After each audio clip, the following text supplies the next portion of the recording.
Official DJ Nagesh आप सभी का स्वागत करता है। अरे तहु कलाकार टुरी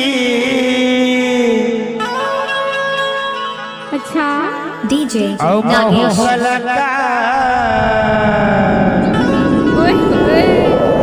काकी भाई तहु कलाकार चंदा नाचुरी अच्छा महु कलाकार का होगे माँ कसम डीजे नागेश कर ले वो प्यार तमय का कथा सुने जी का कथा अरे तो होते संगी ओ होते डीजे नागेश क्या अच्छा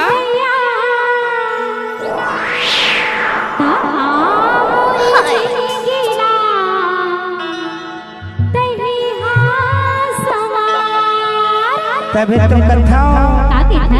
तहु कलाकार टुरी महु कलाकार महु कलाकार टुरी महु कलाकार आओ कसम कहता हूँ कर ले वो प्यार कसम से कहता तुम कर ले वो प्यार क्या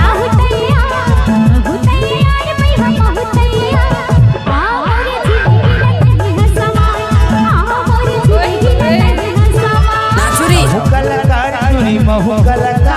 महु कलाकार टुरी महु कलाकार आओ कसम कहता हूँ कर ले वो प्यार कसम से कहता तुम कर ले वो प्यार लजावे झानो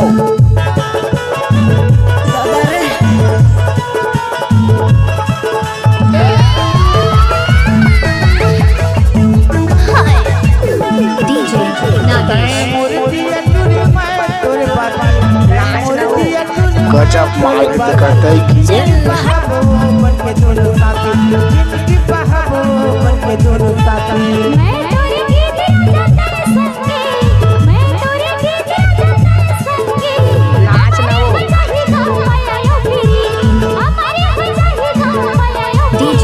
नागेश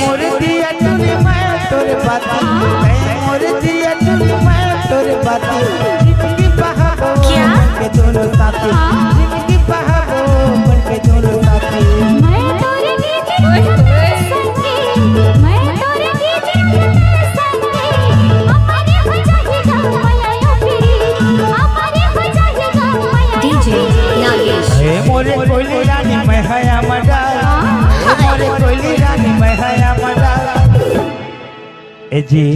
का होगे जी अते मोरे कोयली चंदा ओ मैं हया मडाल नाचुरी सुन जी बता होते जगन के गांव में गेरे डीजे हैं का डोंगा नागेश। पतवार खालो के है रहे छी उहुल कह देना सुना हां उहुल कहां उहुल कहना जी नाच ना वो अते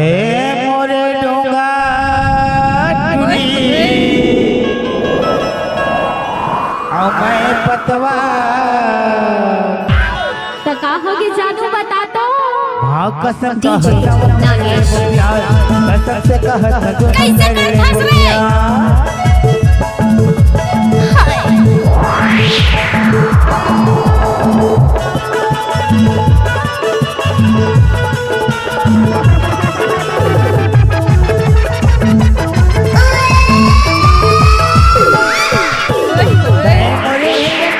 डीजे नागेश